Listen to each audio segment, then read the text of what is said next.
presented by Dano's Seasoning. Yum yum, get you some. What's going on, everybody? My name is Dominick TJ, and once again, I am joined with co-host TJ Corman, three-time national champion from Appalachian State. We are coming to you from the Dogs Media Network. This is the Sunbelt Syndicate. We're going to wrap up a little bit of week 4 real quick. We're going to jump into some of the action, mostly conference action, as we just, made sure of before we started this. Going into week 5 here. We are presented by Dano's Seasoning. Check the promo code below, Doggos, DAWGGOS. Spice up some of your grilling if you're over there with what TJ's got going on the side, or you just throw it on some fries, a burger, some chicken, whatever you got. Trust me, it's going to go well with it. I think we talked about this last time, but the spicy one's pretty dang good. So, yeah, yum yum, get you some. It's definitely a good slogan for them. It's a fun one, but some good flavoring over there by Dano's. How are you doing tonight, TJ, before we get going? Good, man. My golf game didn't do me any favors today. Basically bogey ball, but that's life. It's nice to be able to play golf on a Wednesday, so can't complain too much. So no, definitely not. Not. Yeah, very nice that you can enjoy some of the golf now. Unfortunately, it was a little cloudy, but I guess in the temperature aspect, it was nice in that regard today, huh? Yeah, I get hot real easy, man. I sweat, so when it's below 60, that's my time of year, or at least below 70, my time of year. Yeah. So I'm good to go. So yeah, absolutely. Well, I'm glad you got to partake in that. I know that I was out of town until tonight, so we are going to try and present you with the best stuff that we can, but we did kind of slim down some of the clips tonight, and we're going to try and roll through some of the review from the previous week a little faster, as TJ and I thought that was a good way to improve the show and get you guys in and out of here a little bit faster, but still provide you with good coverage overall. So TJ, we're going to jump into the first clip here. Well, which one do we want to start with here? I think we had the Marshall and Virginia Tech one first. Let me get this one added up. We had our man Porter coming in there. I mean, he's a heck of a linebacker, man. I mean, he's making plays all over the place. And Virginia Tech, man, they need to do something different. This is at right tackle. This is as bad as it gets. I mean, I played wide receiver, slot receiver to be exact. I didn't do a whole lot of blocking. I did enough to know that this is not technique. Take a look at your right tackle here. His head's in it. I mean, he gets thrown by, and then he's looking at the ref for a flag. No, buddy, that's you. You did that. That is a you problem. I mean, Porter's good. He's really good, and I love his celebrations. Little 6-shooter. I'm surprised they let him do it. We talked about this a little bit earlier. Excellent celebration. But look at 70. Take a look at his technique first of all. His head's going to be almost right in the middle of 55 of Porter's chest. I'm going to slow it down just a bit for us too. Yeah, his technique is bad. Look at his head's into play, and he easily gets thrown by because he has no base.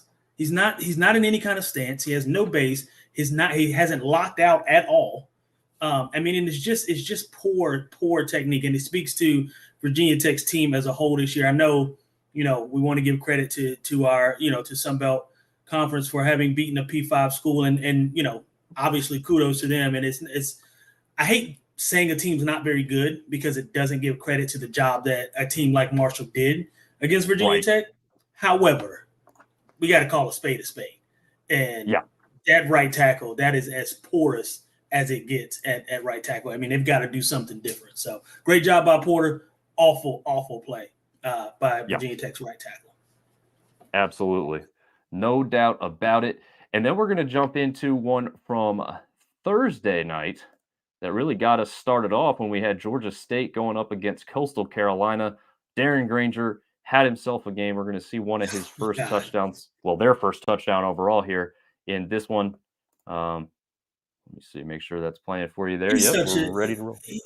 He's such a baller. Granger is such a baller, man. I mean, first of all, what is he, 6'3", 6'4", 225 pounds? I mean, he's put on some weight in the offseason last year. This is really just sort of a zone run play. I mean, Granger's going to treat this like he's the running back, finds a cutback lane, and really Coastal gave them sort of a run look, and it helps that they were Georgia State had him spread out. Gives them that look that they want to run the ball. You got one linebacker in the middle of the field, easy read. He overplays the play tremendously. Easy cutback. It's stealing. That's just stealing. You and I could have ran through that hole. Easy play, easy touchdown. Great play design. Looks like option right. And like I said, they zone that blocking up. And that's the good thing. That's the good thing about a quality team that can run the ball well and can run the zone really well. App State does a really good job of it too. It creates so many cutback lanes, and it gives the option to the running back or quarterback in this case such a nice 2 or 3 or sometimes 4-way go. It's easy pickings, and especially when you've got one linebacker that you got to beat at the second level. So great job, great play call, way to spread them out. An excellent run by Granger, who is just a dog. Yeah, absolutely. Speaking of that, let's roll right into, I guess, our thoughts on that game. We'll just start with that one since it was such a good way to start the week for us there on a Thursday night, right on national television. Georgia State, Coastal Carolina 30, Georgia State 30, Coastal Carolina only 17. But like we said, Granger with the game there. I don't really know what to say. I guess this was a little bit of a surprise for people. I knew Georgia State stood a great chance coming in, but I guess it was the score line itself maybe that was the most kind of surprising aspect. Was it all that shocking to you, or did you kind of see a little bit of this coming with how Granger and that Panther offense had been working lately? Well, I tell you what was shocking. It was the yards that Georgia State was able to get on the ground. Coastal is usually fairly decent against the run. They play pretty stout. I think, too, when you spread them out that way and you've got, we just talked about, being able to run the zone, that zone read, it gives you such an advantage if you've got guys that are fast enough that can block it, that can block that zone up. I think that's, had a lot to do with ball control, ball clock control. But Carroll having 150 yards on 29 touches that says a lot about what they were able to do on the ground. That's 5 yards a clip, So, being able to get 5 yards a clip, I know, Grayson McCall, he had about 300 yards passing. It just wasn't enough. And they didn't make plays when they needed to, especially on defense. Like I said, right there in the red zone, you got to get off the field. You got to get your defense off the field, and you got to put them into a play call. If it's me, if I'm coaching that, if I'm inside the 10-yard line, I'm likely going to go man, and I'm gonna give myself a heavy box to deter that run game, especially if they've been running the ball as well as they had on me. So I was shocked a little bit by Coastal's game plan defensively going into it, but I was not shocked by the way Georgia State played offensively. I think, like I said, Granger is he's coming into his own, man, and he's really, really good at football. Yes, he is. And if I heard it right, and I don't remember this off the top, I think he's a local guy to the Myrtle Beach area too. So he's came home and put on this He's from Conway. Yeah, he went to high school in Conway. Yeah. Okay. Wow. Yeah. So he was really. So he had I think he had 10 or 12 family members at the game. So it was basically like a homecoming for him. They talked about his high school during the game. I was watching it. Did not know that he was from Conway before the game. Found out during the game, and he put on a show. That's for sure. Oh yeah, no doubt about it. All right, so we'll jump into the next one. We had Western Kentucky and Troy, a former Sun Belt matchup, right, from back in the day when Western Kentucky was still in the league.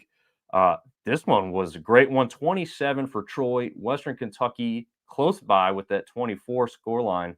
But I think we were both a little surprised with who had the better look on the offensive side of the ball in this one. Yeah. Watson, he was tossing the ball all over the yard, man. 349 passing yards. I know he only threw the one touchdown, but, they ran for another 156 yards with, I think, Vidal. And then he had 2 touchdowns. It was an all-out dominant offensive game by Troy, which I thought, and I think you shared this with me, we thought was going to be the opposite, right? Because we know Western Kentucky can sling it. They can throw that football all over the yard. And Watson, it was sort of that in reverse. I did not think that Troy was going to be able to match up with them well with how they spread the defenses out and how they're able to get the passing game going. It was just the opposite for me. So I was proud of what Troy was able to do. Obviously, win one for the Sun Belt Conference. Super impressed with what I saw from Watson. Yeah, absolutely. I know that was one that was, definitely kind of a coin flip, could go either way. Obviously, with the scoreline, it's pretty obvious that it was pretty true to form in that regard. Yeah. We know that Troy had struggled with James Madison offensively the other week and went for literally negative yardage overall in the rushing category. So to see them improve, which was insane. I know, right? And especially with who they have back there. He was still number 4, I think tied for number 4 in the nation overall, the rushing leaders with going with negative yardage as the team. So that was great to see. Marshall takes care of Virginia Tech 24-17. We just showed the clip from there. We talked about one of their offensive linemen not looking great. I don't think they look good as a team either, TJ. And I'm talking specifically, obviously, about Virginia Tech here. Marshall looked better. I don't know if they blew me away, but we did talk about Rasheen Ali having a good game on the ground for the Herd. 174 rushing yards, 2 touchdowns. I mean, have a day, young man. I mean, he was running that thing. I mean, but again, it does help. Virginia Tech's just not very good. No. In no aspect of football are they good. I watched them play. It just, I mean, and I'm not a Virginia Tech fan. I've always been Michael Vick, his brother Marcus. They've had some great teams in the past, and these aren't your daddy's, Virginia Tech Hokies. I can tell you that for sure. They are not very good. And again, that's not to take anything away from Marshall. I hate when I do that because, it's almost like putting a disclaimer on, Marshall won, but we got to call a spade, man. I think I said that earlier. They are not good at football right now. It is just, it's deplorable. So, hats off to what Marshall was able to do. Yeah, absolutely. In one that was a little bit easier to see, Georgia Southern takes care of Ball State easily, 40-3 in that one. Davis Brin, I mean, he recovers tremendously, from that Wisconsin game where he had 5 interceptions all by himself. Not a great performance. He rebounds. It wasn't necessarily the best quarterback performance of the week by any means, but it was fantastic after the performance he did have against Wisconsin there. I mean, let's be honest, Ball State is certainly worse than Virginia Tech, so it's not like you're going to get a lot of points for beating them, but just still a tremendous outcome there in that one. If you have anything to say, we're just moving on after that one. You summed it up. Win is a win. I mean, it's Ball State. We're not going to throw you a parade for beating Ball State, but I would tell you this: 344 and 4 touchdowns for Brent that's it's good. We'll say we're happy with it. Yeah, absolutely. That one just doesn't need a lot of. When you beat somebody 40-3, there's not a whole lot to talk about. Fantastic job. You were better. Yeah. Moving on. Now, probably one of the most interesting games of the weekend. Old Dominion taking on Texas A&M Commerce, an FCS team that still isn't even very good, and they were losing for the majority of this game. It felt like, and then they only end up winning 10-9. It sounds like a soccer score or a baseball score. I mean, how do you even end a game 10-9? It's just incredible. Don't know what happened. I don't know what happened. I mean, they couldn't throw the ball. I mean, they threw for barely 250. I mean, they barely ran the ball. I mean, it was 78 rushing yards. I don't know who ODU was in this game. I mean, they beat Virginia. I mean, they win, do some great things this season, and then you give us this against Tech. What is happening? You're making us right in the beginning of the year when but I don't know. Maybe it's just we'll chalk it up to them having a bad week, and it happens. But they can't have this happen again. This can't happen in conference. No, and I think this is. I mean, even with what we had said before the season started, with this team not very good, we both chalked this up as an easy W. Even with saying what we had said about ODU. Yeah. And of course, they look a lot better than what we had thought. And then this game comes, and they're like, this is exactly what we were kind of talking about, but it might even be worse now. Again, you did win, and this isn't a win is a win. This isn't the top 25, so it doesn't really matter how you won, right? I don't think either of those teams are touching the top 25, so it's easy to say that now. So you just get the win and you move on, and I guess you just wash. You've been in games like this. You just kind of wash the slate and say, you know what? There's really nothing to learn from that. I mean, I guess you don't even watch a game like this. You don't even watch film. Like we move on. We got the win. put it in the past, and that is what it is. We won't be we won't be discussing this game anymore. Gotcha. Well, and one that's was a little disappointing, but similar in the results as far as just a close game with someone that I don't know going in. I didn't think Central Michigan and South Alabama would be much of a game, right? I mean, we got South Alabama Yeah. coming in off the win off Oklahoma State. Central Michigan hasn't pulled an upset like that in a long time, and Central Michigan comes out with a win, 34-30. I'll be honest, I didn't see much of anything of this one. 30 points for South Alabama's offense isn't bad, but I'm surprised Central Michigan took the victory in this one. I'll be honest. Yeah, I am. I mean, and it kind of makes you think. Are you more impressed with Central Michigan, or are you not so impressed with Oklahoma State? Because I don't know what to think about this game. Yeah. South Alabama, they come out guns blazing, score 14 in the first quarter, nothing in the second quarter, and then they basically just kind of go blow for blow with them. And the difference in this game is a field goal in third quarter or fourth quarter versus a touchdown in the third for Central Michigan. And I think that, obviously, math wise, that makes all the difference in the world. But right, I think, I don't know who I'm having a hard time figuring out who they are, who South Alabama is. You know what I mean? Like, who are you really? Because one week you look like world beaters, and then, against Central Michigan, you look, I don't know how to assess you at this point. So, I mean, like you said, we don't know who teams really are until about the fourth or fifth game of the year. Hopefully they get it turned around and the ship right in. Yeah, I mean, for a team that was kind of favored to win the West coming into the season, they certainly don't look like favorites to me right now with what they've done. I mean, you had a letdown against Tulane to start the year. Maybe you thought they righted the ship and they're rolling on all cylinders after Oklahoma State game, and then this one happens. It's like, I don't quite understand. One that ripped at the heartstrings for both of us. App State goes down to Wyoming, 22-19. Man, I don't understand. I mean, like other people have pointed out, statistically, App State wins that game. Right? Yeah. Almost every single statistical mark was in their favor. It felt like it was in their favor when you watched the game. But I guess it comes down to kind of special teams to an extent. They get the block field goal. No. It doesn't come down to special teams. And I'll be harshly honest. There we go. My review of how this game went. I watched every single play of it, and it pissed me off in every aspect of the game in the fourth quarter. You cannot play to not lose. You got to play to win.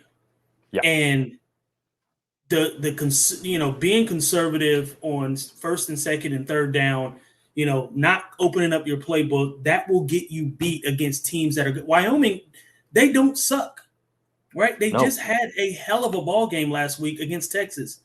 They took Texas down to the wire, and we're going in there thinking, okay, let's just run the ball, let's chew up clock, and let's not give them the ball back. Line up, kick us a field goal, let's go home. That's not how this works. You don't win football games being afraid to lose them. You win them by putting your best foot forward and putting the ball in the hands of your playmakers and going to let them make plays. We didn't let Aguilar do his thing in the fourth quarter at all. And he was able to, he cooked first through third quarter. He obviously had a couple bad plays. We all did. It happens in every single aspect, of the game, offense, defense, and special teams. No one's going to be perfect, but you can't not play to win.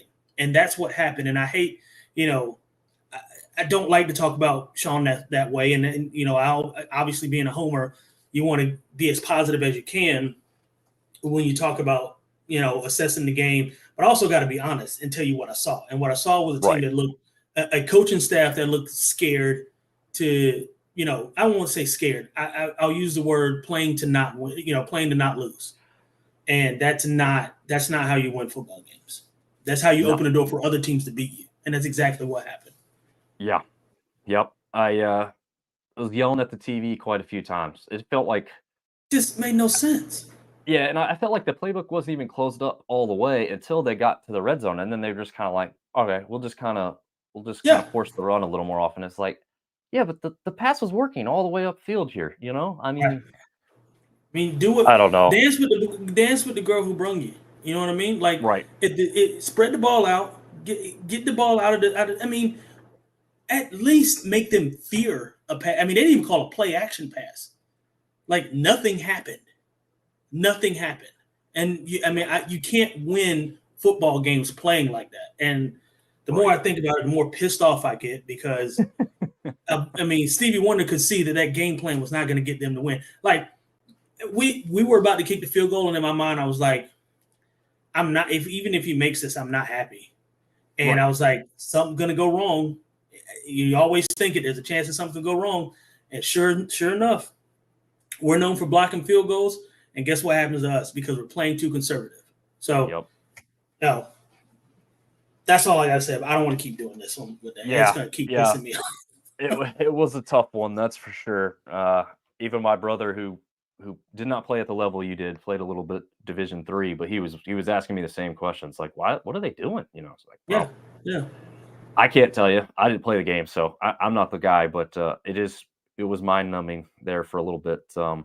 But in a little bit of a surprise here, Arkansas State takes down Southern Miss 44-37. Frank Gore Jr. starts it off with a touchdown, and you think, Southern Miss, maybe they're going to right the ship here, get back on track. And then it seemed to be a little bit back and forth, I guess. I think, it was a little closer than it felt like in the end, as Southern Miss really kicks a field goal with 16 seconds left to get that closer, and then obviously tried to recover everything. Tried to recover the onside kick to make it even closer, and just failed to do that. But I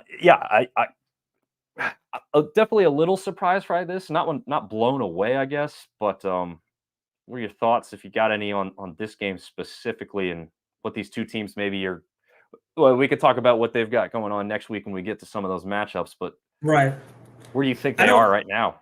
I don't know. I know Southern Miss is not a very good football team, and they just don't seem like they are. They played great week one. Nobody stood out for me. Frank Gore Jr. He had 132 rushing yards and touchdown. But I wasn't impressed. I wasn't impressed by how they played. I really wasn't impressed by either team. Neither defense was able to get any stops. No. So that's why the score was as high as it was. The game could have went either way if a couple of those field goals for Southern Miss turned into touchdowns. So that sounds familiar.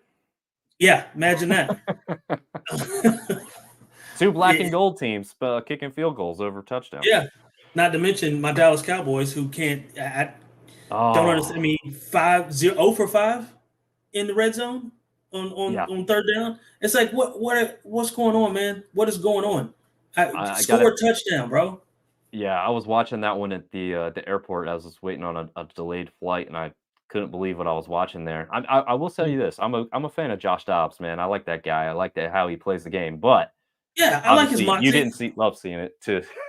No, I like what Josh Dobbs is made of, right? He's played for a couple different teams.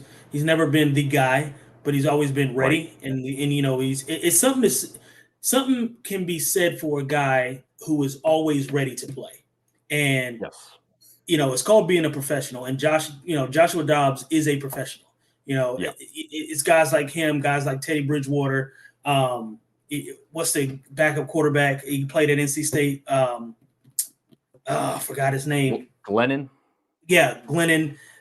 Guys like that, they bring their hard hat to work and they're ready to play. Colt McCoy, he's not very good, but always, being professional. It's something to be said about guys who, they take it seriously, they take their job serious, and they're ready to go at all times. And so I thought he played really well. He played fearless, but we didn't. Defense was trash, absolutely awful for the Cowboys, and then we could not finish in the red zone, and that's going to get you beat every time. So anyway, I digress. But no, you're good. I like that stuff. But I do like Josh Dobbs. Yeah, it kind of gets everyone to understand different aspects when you can relate it to stuff that more people may know about, right? Like a lot of people know the NFL and Josh Dobbs and kind of his story of, being on a few different teams, like you said, never being the full guy. And now that he is, it's kind of cool to see somebody like that kind of take the reins and do something fun with it. Yeah, be ready when your number's called, man. Be ready. If you're listening to the podcast or, whatever, you got kids or friends that play college football and they don't start and they're not, good enough yet, tell them to stay ready because your number can be called at any point in time, anytime in the game. I remember my freshman year, my number was called against Kansas And I, fortunately came into the game prepared, and was able to get a lot more playing time off of that. So there's something to be said about being a professional, knowing your role, and being ready when the lights get bright. So, and that's at every level. Absolutely. And speaking of not being ready when the lights are bright, Texas State went down 17 to nothing early to Right. Nevada, who still is now, luckily, but was also winless on the season before this game. Luckily, they woke the hell up and they end up winning the game 35-24. But man, I couldn't believe the stat line when I pulled this one up to check the score. I said, is Nevada better than I thought? And I had to double check the fact that they hadn't won a game yet. Yeah. You So, and I picked. We both picked Texas State to win big. I yes. thought Nevada was going to get blown out. I didn't think this was going to be a game. And 17 first half points. I was like, uh-oh. And then Texas State hit a switch in the third quarter, and it was pew, pew, pew. It was, it turned into a NASCAR race in the third quarter. They scored 21 points in the third and 14 in the fourth. And I was like, okay, well, then that'll win you game. But you can't afford to start that way in conference play. That's for sure. No, definitely not. I'm glad they kind of took care of it outside of the conference, because that's a team you really just don't want to have a loss to on your resume. Speaking of another high-scoring game, though, we had the Cajuns taking down Buffalo Bulls 45-38. Definitely a little more high-scoring than I thought it was going to be going in. Thoughts on this one? It looked like, started off kind of in the Cajuns' favor there, as it really only a 10-0 score at the half, but really just a slugfest afterward, I guess. Well, yes, slugfest, but more of Louisiana got lazy on defense. Super lazy. I mean, you can't give up. And we just talked about Texas State scoring 21 in the second quarter. You can't give up 21 points to a Buffalo team in the third quarter. I mean, maybe in a whole game, but you can't give up 21 points in the third quarter and then turn around and give up another 17 in the fourth. Yeah. That's insane. I mean, you just did not show up to play football. So, it says to me more about Louisiana's lack of being, I don't want to say lack of being ready. I think they went into halftime thinking we've got this, game's going to be over, and, they're not going to put up much of a fight. And they were sadly mistaken because Buffalo's not a very good, I mean, they're not. They're 0-4. They're not a very good team. But, those are the teams, we talked about this, I think, last week, teams with nothing to lose, they're scary as hell. True. Yep, and they realized maybe I'd have to look at Buffalo's schedule specifically, but this might have been their last out-of-conference shot before they start MAC play. So it's like, hey, we got to win this one. Like you said, nothing to lose, go all out. And dang, I guess they almost kind of pulled it out in a game with literally the exact same score line. James Madison takes down Utah State 45-38. So another one that kind of went our way in the end, and almost in a weird way, they start off kind of similar, where it's like all JMU early. Right. And then Utah State comes kind of storming back. This one's not ultimately surprising. I actually picked Utah State to win this one because I thought it's out there, the travel, it was just that was our conversation.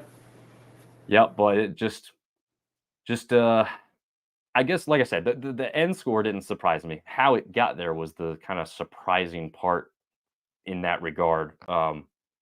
But again, JMU stays undefeated. They're receiving some votes, I believe, in the top 25 polls, along with Marshall. Yeah. So we've got some teams. What would be cool for JMU is finishing the season in the top 25 and not being bowl eligible, because then you don't get to lose a bowl. You just think about it. There's an upside to not being bowl eligible, right? You finish the season ranked 23, 24 in the country, and you can't lose a bowl game. Maybe you don't come in next season ranked, but certainly get some respect. So, there's some advantages to not being able to. I mean, obviously, you want to play a bowl game, and you want to you want to win it, and you want to get the ring for your school. However, this is the best of a bad situation, in my opinion. Yeah. Assuming that they can, finish the season ranked. Yeah, absolutely. And before we get too far from it, I want to bring back in Neil, as he's been throwing up some comments here. He's talking back about Josh Dobbs, obviously. Oh yeah. So yeah, definitely respect what he's done, even though he was the guy at the helm when they beat us, right? Or is that We We gave them the ball. I think it. No, I'm thinking about I'm thinking about the Penn State game when we overthrew them. But yeah, we Oh fumbled the yeah, ball into the end zone and gave it to Tennessee. But it happens. We should have beat them. Should have beat Penn State. These kinds of things happen. yeah, yeah. But those are the games we still kind of live for. It's what makes us, live and die with this stuff. Oh yeah, Yeah. and yes, he fumbled. Yeah, that's what I thought. I thought he fumbled. I couldn't remember for sure, but yes, he did That was fumble. that was that weird play where that play happening exactly in the NFL would not have been a touchdown. Right. But Mm-hmm. because it happened in college, the rule is different. You You can can fumble advance a forward. fumble. Yeah. Yeah. I guess that's the thing. Fumble forward. It's still a weird rule. No matter how Yeah, you it slice is. it, it's just a Yeah, weird because I mean, thing. you should not. If an offensive guy fumbles, first of all, I feel like if the defense can pick up a ball and run it back, the offense should be able to do the same. So it doesn't Yes. matter. In my opinion, it doesn't matter where the ball fumbles. If a guy with the same color shirt as you picks it up, then it should be a live ball. You should be able to, Yes. go do what you need to do with it. So I get it. It's a weird rule because the defense can, I guess technically advance it, but the offense can't. It's odd to Yes. me. Strange. I would say if there's any kind of obvious like whoops, like I did it by accident, Right. I could see that, right? You don't want Yeah. that happening. But if it's pretty clear that the guy just got like hammered and he's fumbling the ball, he has no idea where it's at. Some guy picks it up and it happened to go forward first. Yeah, I think you're right. That Yeah. live ball, let's play the game. It's not intentional, right? I mean, if it's Well, that's intentional, no then different than what Bobby Wagner did in the Super Bowl with the Seahawks. He tipped the ball back and fumble and yeah, his guy recovered it. Right. So yep, there's no difference there. I think that was illegal and I think they missed the call. I think the refs missed the call, but still you should be able to do that. right. Yeah, that's why I watched the game, right? The athleticism Yeah. to do some of that stuff that normal Yeah. It people off the takes street aren't pulling those off. Yeah, it's incredible. right. So that wraps up last week's scores. And before we get into this week's stuff and our extra points, we're going to see a little ad from our guys at Dano's Seasoning, TJ's favorite ad that we have. Yum, yum, get you some. Yum, yum, get you some. Yum, yum, get you some. Yum, yum, get you some. Dano Seasoning, food's favorite flavor. Yum, yum, get you some. I'm Joe Burrito, your favorite burrito. Whoa, whoa. Joe, we Hey. all know you're the best. What? But you can always do better. What you got? Try the new Dano's Hot Chipotle. Hey. Ooh, that's spicy. Yum, yum. Yum, yum, get you some. Awesome. Best commercial on the market right now. Yep. To go along with some damn good Dano's Seasoning. Mm-hmm. I need some of that right now because my sinuses, man, all these Right. airline travel, I feel like I took some vitamin C when I got home tonight, so hopefully that helps out. But yeah, something in the air from Denver to North Carolina today, that's for sure. For sure. Yeah. Might have been the Happens. guy I traveled with. He may have got me. Yeah, it Man. happens. Oh, and Neil's got us. Hurts recovered that fumble. Goes on to play in the. Is he still in the NFL? Hurts still in the NFL? I don't know. Good question.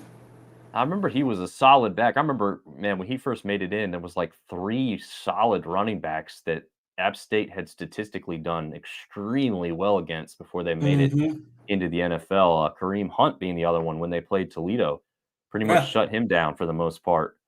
So yeah, I mean, it was like just great defensive effort by App State against some really, really good running backs that went on to have pretty good NFL careers. I don't know if you got anything to add into that before we get into some of this stuff from this upcoming week at all or not. Yeah, I mean, historically, App State. I mean, we've been a really good football team. We've been blessed to have some really good teams throughout the years. I mean, going back to '05, all the way up to now. Some teams, God, I mean, there's so many games we should have won that went down to the wire again. Like I say, Penn State, Tennessee, just to name a few. I mean, but Yeah. ball doesn't always bounce your way, literally sometimes. So Right. Yeah, it exactly. happens that way. So, but yeah, we've been that black and gold it's been pretty good over the past, decade, 2 decades. Oh, damn, almost 2 decades. That's I insane. know. That's crazy, right? We're old, bro. We're old. That's true. Yeah. I don't like to In admit it, 2 but you're years, right. in 2 years, bro, it'll have been 20 years since our first national championship. 20 years. 20 years. Whew. Yeah. But Yeah. Think about that when you're going to sleep tonight. yeah, are you guys putting something together for a little reunion, I or don't somebody know. trying to put something together? I would assume the school will do something for you guys. I would think so, but I don't know. I mean, I know we did the 10-year thing, and that seems True. so long ago. Right. But I don't know. It's a good question. I know we're doing Armani's Hall of Fame induction. Right. Yeah, was it Georgia Southern game? We're going up to. I'm taking my wife and son to that, so that should be cool. See if I can get Brody on the sideline. Oh yeah, that'd be awesome. Yeah, he'll love Has that. he been on the sideline yet? No, he hasn't even been to a game yet. So this will be his first year going to a game. I hadn't taken him just because it's a lot, and he hadn't understood it yet. And this is his first year playing football, so now there's a different level of understanding, and so I think he'll benefit more from having gone to the game this year than previous years. So he'll appreciate it. That definitely makes sense. Well, it's also a little hefty drive for the two of us to get up to Boone anymore. So yeah, got to make sure for he could get that 3-hour ride in first before he gets to get out and stretch those legs. Right. So yeah, definitely something to think about. So smart man for doing that. I took my son. Well, it wasn't his first game, but it was his first game with just me to the Marshall game a couple years ago on Thursday night. Nice. He made it to like just after halftime, and then he just fell asleep in the stands. They crash. Yeah, it gets big.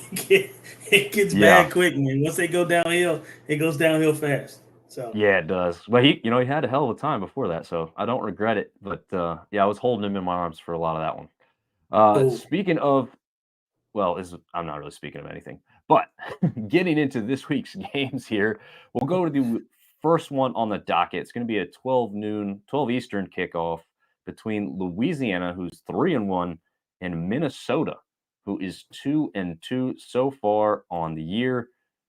Thoughts on this one before they get going this weekend? I don't know. I think, again, you talk about Minnesota, who did not have a good showing. I think it was last week or week before, did not have a really good showing at all. I think Minnesota actually lost to Carolina, didn't they? They did. Yes. Yeah. They did. So I don't know how good Minnesota actually is, but I do know that if Louisiana plays the type of defense that they played in the second half last week, they're going to get crushed. This will not be close.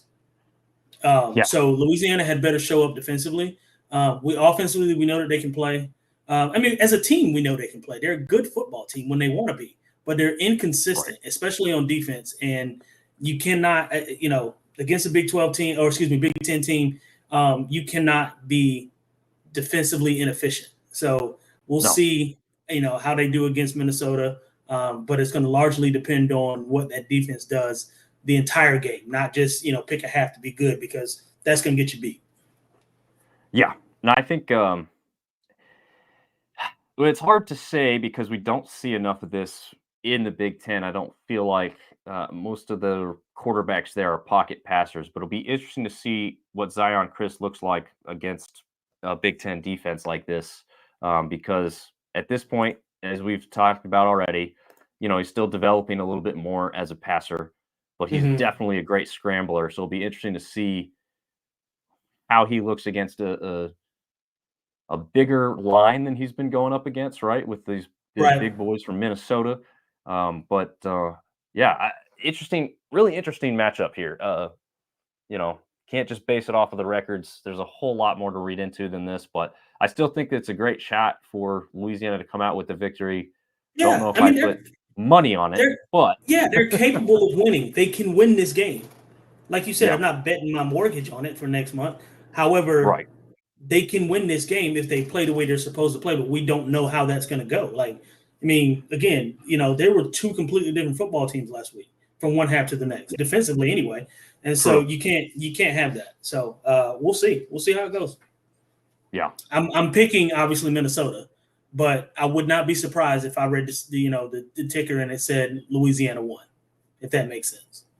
Yeah, no, I think I could fully agree with that actually. Obviously, I think we'll both be cheering for Louisiana, but Sure. yeah, I think the smart money at this point in time, as Louisiana continues to develop as a team overall this season, and obviously Chris as a quarterback himself, you got to go with the bigger program. Unfortunately, we love to take them down, but if we're telling you to bet with your money, I wouldn't put it on the Cajuns just yet. No, not yet. Following that one up, well, actually, the same kick time, but it's also going to be on ESPNU. We've got James Madison against South Alabama. This one should be pretty good. Going to come down to, well, I don't know. JMU might be one of the most well-rounded teams in the Sun Belt at this point of the season. And I didn't see that coming in. Again, I thought they'd have a step off, a drop off from last season, and it doesn't seem to have happened, which is great for them. But I don't know. What do you think South Alabama can do? We just kind of spoke about them previously, not looking like the team that we thought they might before the season started. Do you think this matchup can kind of live up to maybe what people thought it could be before the season started, or do you see this one being pretty easily a JMU victory at this point in time? Yeah, I'm gonna go easily JMU. South Alabama's way too inconsistent. I don't know who they are from week to week. They don't give me anything to be excited about. I don't get that feeling of this is the team I'm going to see be consistent every single week. I don't get that from them, and I get it from James Madison. They have been the model of consistency since the season has started, and I thought they would be, right? It was solid to end the year last year, and we both thought JMU was going to come in and do really well this year. They have. They scare me, to be quite honest, from an Appalachian State standpoint. But I'm picking James Madison, and honestly, I know the line is 3. If they win by 10, I'm not surprised. Yeah, I think that's fair. Be interesting to see if Webb really has a better game. I mean, he went for 2 touchdowns last week, but he only had, what was it, 68 yards? I think it was under 70 yards. Right. So yardage was a surprise to me. Obviously, like I said, 2 touchdowns is fine. I mean, you're running back getting you 2 touchdowns. If your quarterbacks and wide receivers are scoring a few more, you're going to be in fine shape. But yeah, it'll be interesting to see if he can have a bigger game. I know that's tough to say, like we just talked about with JMU being pretty solid defensively. But if he does have a big game, I think that obviously lends well to the Jags. But again, they're on the road there in Harrisonburg. It's not going to be an easy task. Following that game, we have our first 3:30 kick of the day. This one going to be on ESPN Plus, pitting Arkansas State up against Massachusetts as we look some highlights from Arkansas State and Southern Miss from last week. This one obviously kind of down the totem pole because it's a 1-4 UMass team that's not even in the conference. But right, what do you see happening in this one? I mean, Arkansas State kind of opens it up offensively with a pretty poor defensive effort there from Southern Miss last week. Does that kind of continue, or do you think UMass presents a pretty good matchup for them? I think Arkansas State better win. I think to have any shot of being, and we never thought that they would be in contention to win the West at all. However, true, to be even mentioned with the top few teams, they better beat UMass. I know UMass presents they're a pretty solid team, right, for who they are, but they're not on the Sun Belt's level yet, or at least they shouldn't be. And Arkansas better not put them there. Right. Yeah, I agree with that. I think, we saw how Arkansas State started the year, and you figured it had to get better from there, and obviously it has to an extent. I mean, right, they're still sitting at 2-2, so it's not like they've completely rebounded, I guess, but they may have corrected some things that were the easy things to correct, which is great. And again, I agree with you. They should be able to get this one over UMass. Is any part of you rooting for our former App State wide receiver who's now with the Minutemen up there in UMass. No, there's no part of me rooting for him. And Once you move on, that's it, huh? Yeah, it was kind of like we had a guy played receiver for us. I don't know if you remember him, Josh Johnson. Yes. He went on to play with Mars Hill because I guess we wasn't getting the ball or getting touches. And we beat him by 50 when we played him. That next season. So yeah, no, there's no love lost. I don't even think I shook his hand. Oh, wow. After the game. No, I don't even think I shook his hand after the game. Once if you play for us and you leave, and that's just a personal thing, right? Like it's not like I'm against players leaving and going to find a better situation. I don't want to paint that picture. But for me personally, once you put on the black and gold, that's forever, unless there's just something catastrophic happens, and you're not in the program anymore. Apart from that, home is home. Yeah. All right. Well, since we got an ad starting up on this one, let's jump into the next matchup. We've got a 2-2 Old Dominion team facing maybe the hottest team in the league coming in, with Marshall now being undefeated, sitting at 3-0. They have played one less game than some others. That's a 3:30 kick on ESPN Plus as well. Marshall, a 14-point favorite. I got to ask you, TJ, do you think that's enough? I would have put more on it. Yeah, I would have put more. So here's the big picture. Virginia's not good. Neither is Virginia Tech. So neither of those wins I can give you credit for, or you get credit because you showed up and you won. But we're not throwing you a parade for those games, right? Correct. So then you start looking at what are some other quality wins that they've had. Marshall, I think, in my opinion, has had better wins than ODU to this point. Yes. Okay. Yep. And I think the style of play that Marshall plays, being able to be two-dimensional on offense in terms of running the ball and being able to throw it, I think that presents a problem for ODU. They'll spread the field. They'll be able to run the ball. And I think Porter at linebacker, he's going to kind of have his way a little bit. I don't know that 14 points that just seems like a lot. But this is college football, so 14 points really, I guess, isn't that big of a gap. However, I got Marshall, the thundering herd, Randy Moss's old stomping ground. There you go. Yeah, I'm gonna take Marshall in this one. You're right. I mean, college football is that weird game where anything can happen, and Old Dominion struggles to beat a bad team, frankly, from last week, but they do win.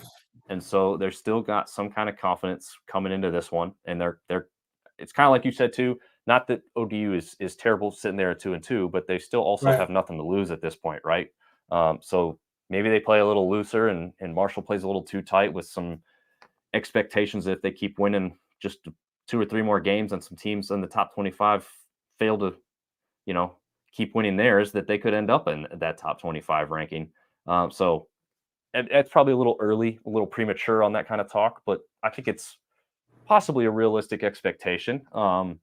So it'll be interesting to see if that 14 point comes to fruition. I think just as the odds makers go, I guess that's kind of that safe bet there, right? The bookies are going to be making their money at that 14-point spread.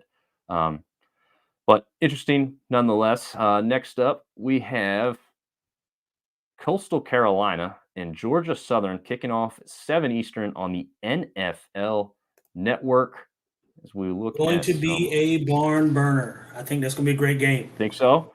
Yeah, I think we're in for a good one here. Much like the Georgia State game, Georgia State kind of got away from them a bit. But much like that, I think Georgia Southern presents a challenge for them, especially at quarterback. I think they've got some good offensive play. Defensively, both teams are fairly evenly matched. I think we go down to the wire on this one. The line, or I guess the over-under is 50.5 points. I'm taking the over for sure. Yeah, that's true. I mean, I honestly feel like Georgia Southern will score points a little more easily than. Well, that's what I'm saying. That's if the over/under is 50, I mean, Georgia Southern's going to get at least 30. Yeah. You know if Britt has any kind of game like he's had previously. I mean, the Wisconsin game notwithstanding, as you're traveling on the road to a Power 5 opponent, I don't think that's going to be your typical look from Bryn this season. I think he's going to look a lot more like he has in these previous matchups. Maybe not quite as good as he did against Ball State, Right. Hopefully not for Coastal Carolina's defensive Sure. sake. But yeah, I think you're right. This one could definitely present us with some fireworks, and I hope it does because it's going to be seen pretty well there on the NFL Network. Man, ESPN Plus is great for the fact that we can, as Sunbelt fans, watch like all of our games. But the Yeah, presentation absolutely. on the NFL Network just blows everything that the ESPN It's Plus does outstanding. out of the It's water. outstanding. First of all, anything NFL Network does is outstanding. I mean, they've got a great staff over there. I mean, they NFL Network does a really good job on Sundays. I watch them. NFL Sunday morning. I watch it damn near every day. So yeah, I mean, they do a great job regardless. So they've done really well for Sunbelt this year so far. Yeah, absolutely. Shout out NFL Network. Yeah. No free promos. However, go watch NFL Network. Yeah, sign us up. Well, at least TJ, because he actually knows what he's talking about. Yeah, I mean, listen, I watch it. I mean, listen, if it's sports, I check it out. I mean, it could be tennis. I don't care what it is. I'm gonna check it out, man. At least give you a high level overview of it. Yeah, I'm not a tennis guy. My mom and dad are my mom's massively into tennis, which is funny because we talked about something, and you mentioned the fact that you were watching tennis. Maybe I was asking you something about a game, and you're like, "No, I'm watching this tennis match. Coco Gauff is going off, and wins her first, I guess, big championship as far as tennis is Coco is concerned. next, man. She's next. She'd won some minor stuff, and TJ's telling me like he's rattling off like these tennis terms, like it's stuff he watches every day. So it's incredible how much sports knowledge in general TJ possesses, not just on the football field. So he's a pretty well-rounded guy when it comes to sports in general, and will even surprise you. He's probably he knows how to do badminton analysis. I don't even know. Maybe not badminton, but there are some. I got a little bit in my arsenal. I'm not just a meathead football player. I know some stuff. Yeah, there we go. Oh man, well, getting back into some meathead talk, we've got Troy taking on Georgia State. I honestly think this is kind of just like the game earlier. It's another 7 o'clock kick. Yeah. This one on ESPN Plus. Yep. Troy statistically coming in decent, but only with a 2-2 record. Meanwhile, Georgia State obviously coming in with that undefeated 4-0 record. What do you see? I mean, is Troy's obviously known for their defense? It fell off just a little bit since last season, but still pretty strong overall. I mean, this presents probably a really good matchup for both teams going in. What do you see perhaps happening in this one this weekend? I see the difference being Georgia State's quarterback. I think Granger just is better. Quite frankly, he gives Georgia State an edge, an added advantage. It's sort of, again, I say this sort of tongue in cheek. He's not Armani Edwards. Don't, please, Appalachian State, don't get mad at me. Don't get bent out of shape of what I'm about to say. But it's kind of like that added element of, okay, normally it's 10 on 11 when you're playing defense versus offense. Armani made it 11 on 11, right? Granger makes it 11 on 11. You have to play the quarterback. You have to account for him in the run game, and those kinds of things. So I think that Georgia State is really going to exploit them from the quarterback run standpoint. I've got Georgia State winning this. I know the line is 1. I probably would pick Georgia State by maybe 3 or a touchdown. But it's going to be a really good game. Troy better show up. That's for sure. Yeah. Well, and it's so interesting that Troy's offense seems to, the JMU game not necessarily withstanding, but the Troy offense seems to be better than they were last year at this point. But defensively kind of fallen off, so it's kind of weird. We might just see two offenses who can't be stopped. I mean, Georgia State's defense has improved. Very much possible. Yeah, we did see that game early in the season against Rhode Island where it was just pretty much a slugfest there, just back and forth with the scoring. The secondary for Georgia State didn't look great. Again, they have certainly improved there. The Coastal Carolina game was a good proof of that, but it'll be interesting to see whatever the over is. I think I would take that on this game, but maybe not you, but I think I would just assume that Gunnar Watson still plays pretty well with that. Chris Lewis. I mean, have you seen the highlights of Chris Lewis's catches? I have not. I know he's got a couple one-handed catches that are just outstanding. But I haven't seen all of them. But like you said, the over-under is 50.5. Again, just sort of like Georgia State, and I'm taking the over. I think both teams are going to light it up. Okay. Yeah. So this is interesting, and I'm sure you remember Sean Price at App State. Mm-hmm. I have not seen enough of every single play to tell you whether Chris Lewis is an amazing route runner and, should be getting the ball more or less kind of thing. But Right. there you go. There's one of his catches right there. I think that's him, Jeez. right? Yeah. Yeah, just incredible. But as far as the hands on this guy, I don't think there's anybody better in the conference from what we've seen in a short period of time so far from this kid. It's just incredible what he can do when the ball's right there in his vicinity. So it'll be interesting. I'll try and check that out and just see if we can pick out Yeah. some routes he's running as well, because obviously Yeah, I that's a like to part of his see. game. But I haven't watched you like you. I hadn't seen him run routes, but I mean, he's got a good body, right? He's got yeah, a wide receiver. He's got a good frame on him. Looks like he can play at the next level from just a physique standpoint. And yeah, he obviously makes the tough catches look routine. So, yeah, I mean, he's on paper he looks the part. Well, yeah. we got to see his technical skill set, but it looks like he can do the job for sure. Yeah, I agree with you there. In second to last matchup, because I want to go back to the top here after we skipped over. They put our favorite team at the top on these ESPN things, so App State's sitting up there, but they actually have the last kickoff of the night. Before that, another 7 o'clock kick, Texas State versus Southern Miss. Spoiler Oh, alert: man. Texas State. So, Texas okay. State. Well, is that a spoiler alert if Texas State comes in 3-1 and Southern Miss comes in 1-3? I don't know if it's a spoiler alert, but I can tell you this: Texas State better beat Southern Miss. They better if they want to stay relevant in the conference, and if they want to make any kind of noise going into possibly getting a bowl game and possibly fighting for the West. They better. I agree with you that they better. I'm sticking with the spoiler alert that you talked about earlier, but I'm saying it's the other way. I'm saying Southern Miss Yeah, surprises. They're tired of really. losing. There's maybe some like players only meetings. There's something that sparks this team to turn the corner. Texas State, since the Baylor victory, has not really impressed me, honestly. Um, I mean, Okay, that's fair. TJ Finley's still a great quarterback, and he's still doing pretty well. But man, I'm not blown away, and I feel like Nevada was a perfect team for them to play last week, right? An Yeah, 0-3 step on their team. throat. Yep. Yep, get that train running before you get into conference play, and you did the opposite, really. I mean, you started off Right. okay, and then you just kind of fell apart and just kind of held on towards the end. So I, I don't know. I feel like Southern Miss is really going to try and right their ship, and this may be the kind of team that they need to do it against because it's obviously, like we said, Texas State isn't a bad team at all, but I just don't No, think they've I been. actually think they're pretty good when Yeah, they I want just to don't think be, they're but I next don't. level good. Right. Yeah. No. Is I mean, that they're not. They're not going to compete with the Troys and the Well, maybe South Alabama. I still don't know who the hell South Alabama is right now. But App State, JMU, Coastal, Georgia Southern, Georgia State. They're not on those levels yet. right? But they're climbing, and they're going to be there soon enough. But they've got to, like you said, got to be consistent, and it starts with winning games that they should win. Nevada's was one of them. They pulled it out, not the way that we thought that they should have. But you Right. got to win the games that you're supposed to win, and they're supposed to beat Southern Miss, and I think they will.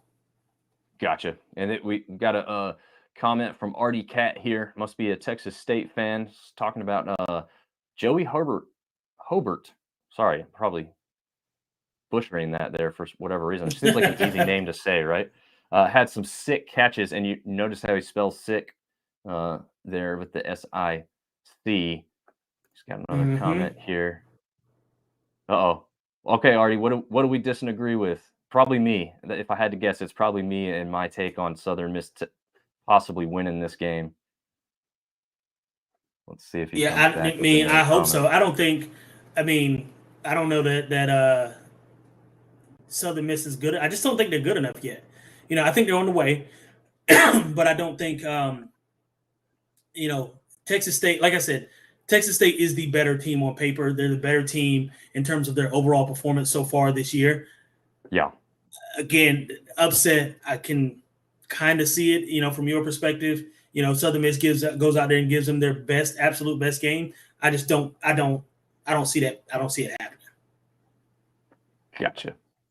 Well, if Artie's comes back with another comment, we'll let him have his say. We always love our fans interacting. Thank you, Artie, for letting us know. And if you got some specific heat for me, just go ahead and let us know in the comments. We'll get you up there.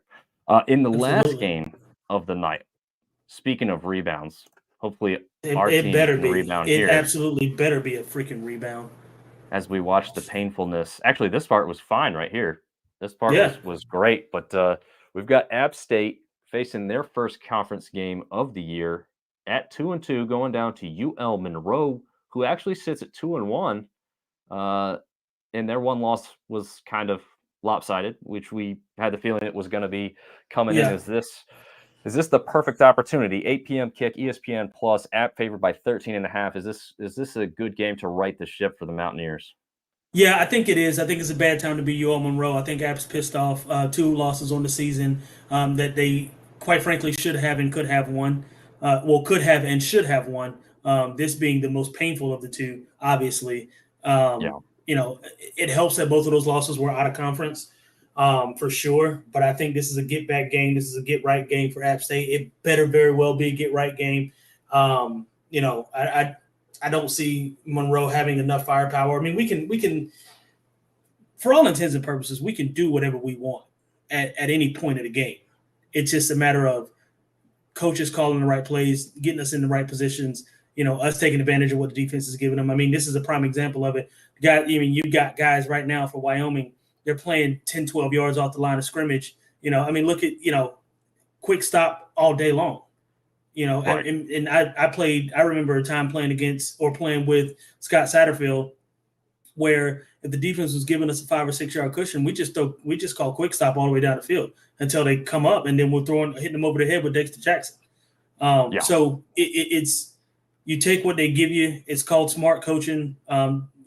Trust your game plan, trust your guys, and call the plays that are going to be winnable plays. Put your offense in the best position to win. And I just don't think we did that last week, and it should happen this week. Gotcha. I can agree with that. I do want to get back to RD2. He did share a little bit more with us. Let's see if this pops up. Yep. He says it'll be a real test for sure. This is going back to the Texas State versus USM matchup. Yeah. Be a real test for sure. It's one team we have a series lead over, which I did not realize that. So I did not either. I didn't think of Yeah, well, also probably didn't realize that because obviously before last season, this couldn't even have been a conference matchup, right? I mean, Texas State's been in the Sun Belt I guess for a that's while. true. Yeah. Southern Miss is a newer member, so it's probably not something a lot of us had a ton of knowledge base on. And we really appreciate the shout out telling us that we have a great show. We will continue. Thanks, brother. I appreciate work you. on ways to improve that. Yeah, even further. Stream suspended. Uh-oh. YouTube shut us down again. Always doing that. Well, for those that are watching on other platforms, we should still be streaming on Facebook and the Twitter machine, or the X machine now, I guess. I'm The not X really machine. sure. I don't know what Musk is doing over there. Yeah, I don't either. I don't know what YouTube's doing. They always tell us our stream is ended because we violate stuff, and every time I get it reviewed, they say, yeah, it should not have been reviewed, but then they won't put the full episode up, so I got to go reload it later. Anyway, that's stuff that nobody else wants to deal with, but I do agree with you about App State righting the ship against ULM. However, if you go back and look, ULM is a tough out at home for App State specifically, and a few other teams really, but there's a little bit of a playing field that is leveled with that muggy, swampy, humid air down there that the boys from Boone certainly won't be used to, and it'll be interesting to see if that becomes a factor. Hopefully at this point of the season it's not as bad as it could have been early on. But I would think at this point of the season we should be able to handle it fairly well. My hope is that it gets to a point in the first and second quarter fairly quickly that we don't have to worry about it. I think, to be honest, it wouldn't surprise me if it's under the 13.5 points they're favored by. But I wouldn't be surprised. In my mind, it better be at least like 10, though. Like that would make me feel better and more comfortable going into further into conference play, because obviously this is the first conference play. We'll end that painful stream there. Yeah, let's not look at that. It was taking my focus away from what we're doing here, and it's borderline pissing me off all over again. So let's take that down. Yeah. All right. So that wraps it up for our look for week 5. However, let's get into some of the fun stuff, extra points for this week. I know you want to talk a little bit about Colorado, obviously ending their illustrious like Cinderellas. Well, I mean, let's be honest. There was a lot of hate for Dion and, Yeah, and the of Bucks course. as well. So there's people that happy that they lost. I wasn't surprised that they lost. I think even you said Oregon was going to beat them. We saw. I mean, So anybody with eyes could see what was going to happen. I mean, if you have any Right. sort of college football knowledge or just football knowledge in general, they just weren't ready yet. And by ready, I mean the dogs up front, right? And even Right. Dion said, and I think we brought this up last week, they're a couple dogs away from being a true competitor in the conference, right? They're going to win Right. some games that they're supposed to win. They're going to be competitive in games that they're supposed to be competitive, and they're going to get, frankly, blown out in games that they should get blown out in. USC's another one, and they're going to probably lose by 30 next week, and that's fine because they're not ready yet. But Right. and I have no problem with what Dan Lanning said to his team before and at halftime. He knew those cameras was in there. He wasn't just talking to his team, during that time. He was also talking to America. We're better. Right. I'm going to show you, and that's what he should have done. He should have absolutely done that. I got no problem with that. But I think Ryan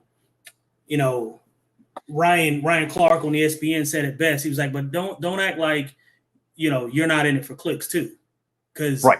That was a very clickable statement to say. Yes. A clickable statement to make. So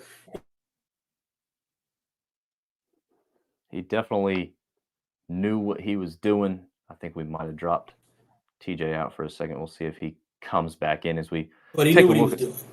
Yeah, absolutely. So any other games specifically you want to talk about? You want to talk about Notre Dame, Ohio State, anything like that? Yeah, I mean, so the Ohio State game was funny to me because, first of all, why don't you have 11 players on the field, Notre Dame? What are you doing on the last two plays of the game? What's happening? I mean, Yeah. and not only do you, I mean, for it to happen, one play is one thing, but on back-to-back plays, and they ran Yeah. the ball right to where the guy was missing, where that should have been, in to make that play. So I came away from that game feeling like, while Ohio State won, I was not super impressed. I'm not a Sam Hartman fan, but I wasn't terribly impressed by what I saw out of Ohio State. I wasn't impressed by what I saw by either team, to be quite honest. Right. And I left that game feeling very dry, if that makes sense. Like I wasn't wowed by what I saw. Gotcha. Also, while I'm thinking about this, because of your knowledge base and the fact that you know what the hell you're talking about and you do start watch enough football, we need to get you on our top 25 rankings. And the reason I say that is I'm reminded when you say about this team neither team being overly impressive, had one of the teams been a little bit more impressive, they probably would have jumped into one of my top 4 spots. However, neither team did. Obviously, the team that lost wasn't going to jump in. But the team that won, if they won, I don't know, 38-10 or something, I would have said that's probably a top 4 team beating somebody that's highly ranked and well thought of. But for that reason, I've only got Ohio State as my number 6 team in the country because I just didn't think Notre Dame looked amazing. And I thought, Ohio State didn't look all that much better, right? They barely won there at the end. So neither team impressed me. I tell you who did impress me. Yeah. Freaking Washington. What's his name? Penix Jr. Penix. Oh my God! I mean, this kid. I mean, what is it? He had I think it was 400 and some passing yards, another 4 touchdowns. I mean, this kid is outstanding. He's not getting the credit he deserves nationally because a lot of their games are, at 10:30 at night, which sucks to be, kind of in that situation on Pac-12.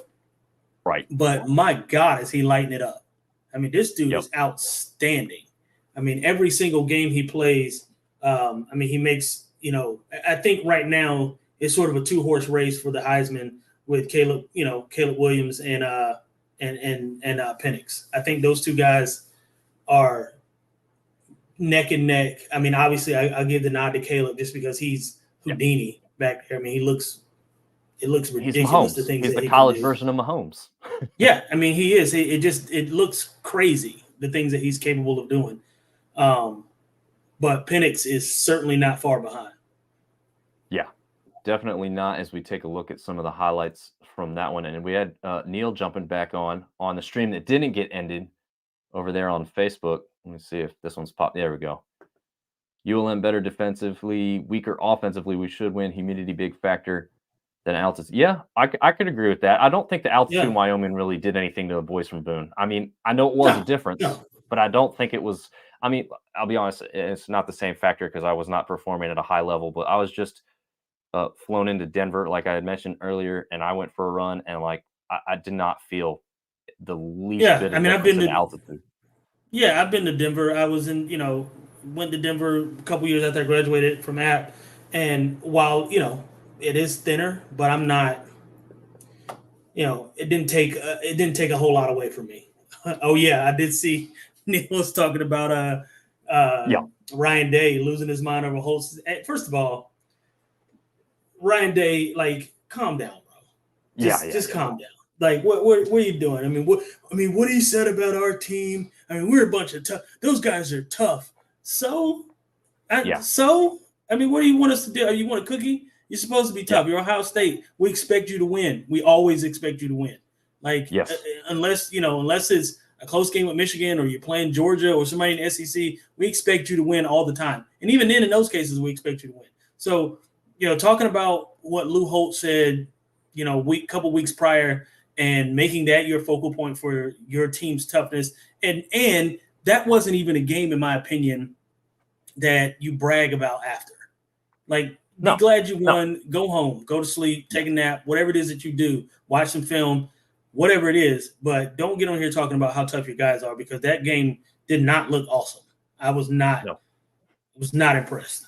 You know what's funny? Now that you've mentioned the Pac-12 and not getting their recognition, I went back to my brother's house and watched these games after attending a terrible Temple versus Miami game, by the way.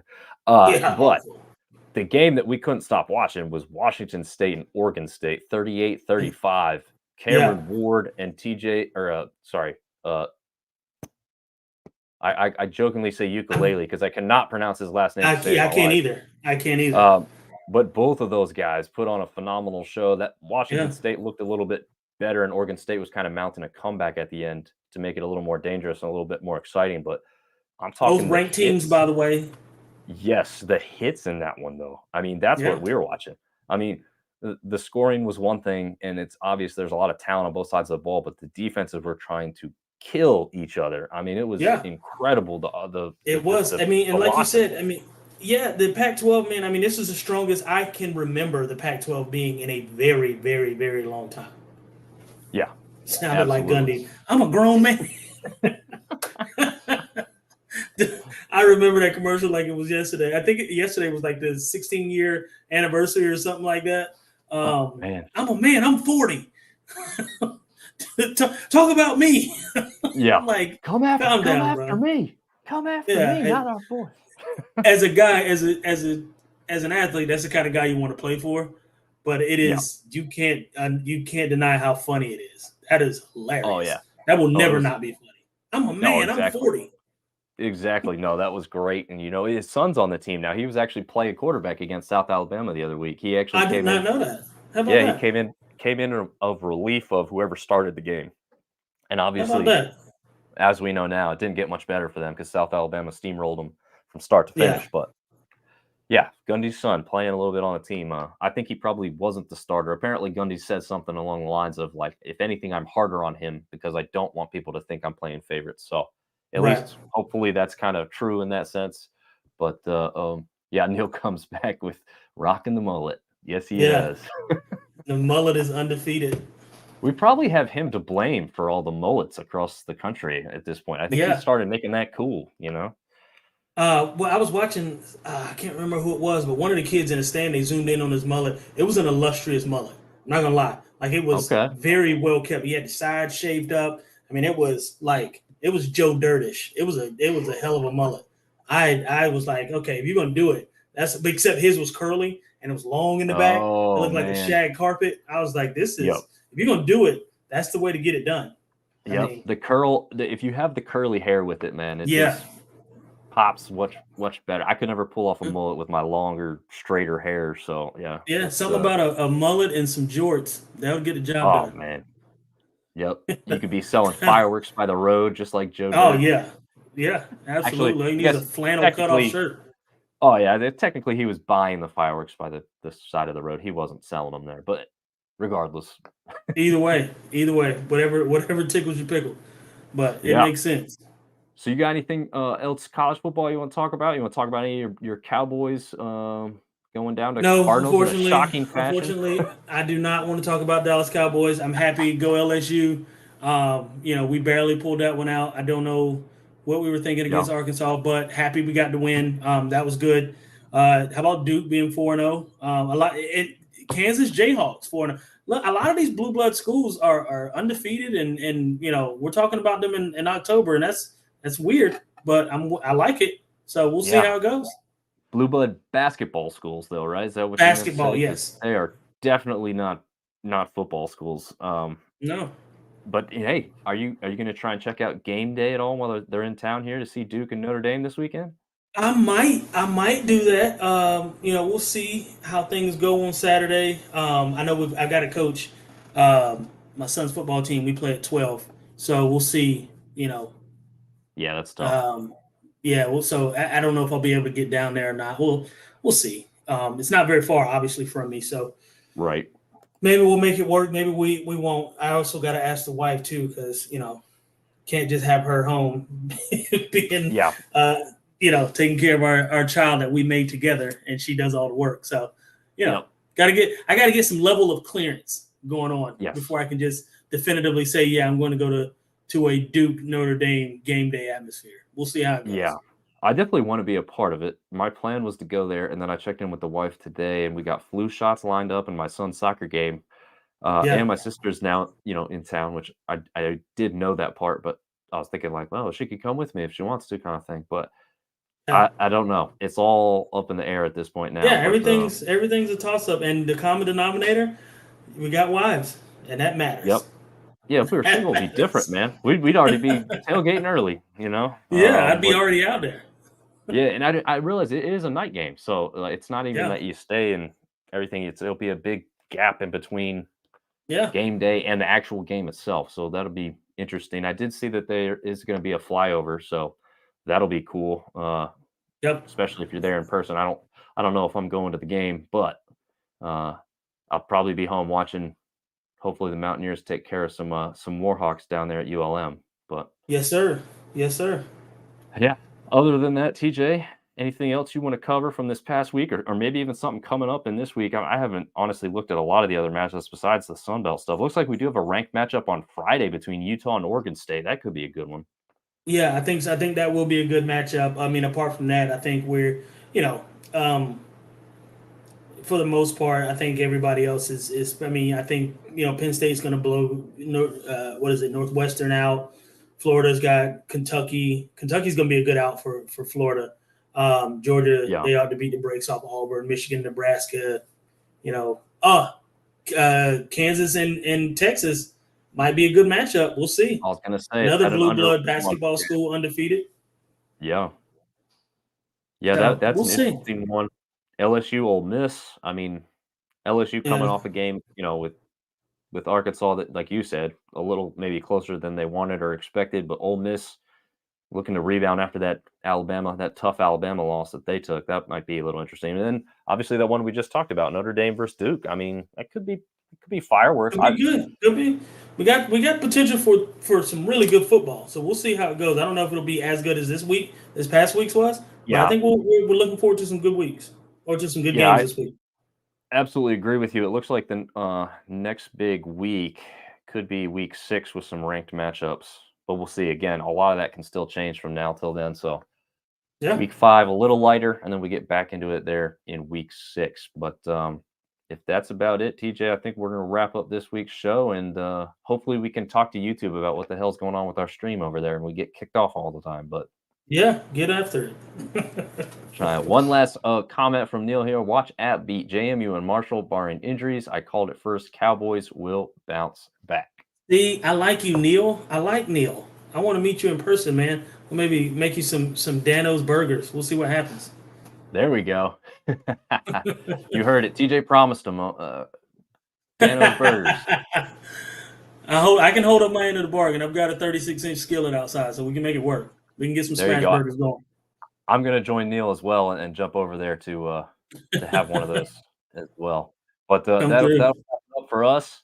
Thanks a lot for joining us this week. TJ, where can these fine people find you on the internet or interwebs?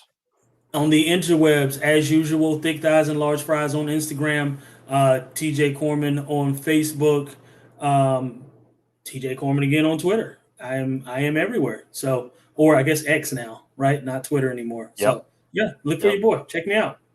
Nice. And as far as the team, we could be followed at Sunbelt Syndicate across all social platforms. And hey, if we end up at game day, maybe you'll see some stuff from us from out there. We'll have to see how it goes. Who knows? Representing the college football dogs. All right, guys. Thanks for listening and tuning in. Until next week, we will see you later.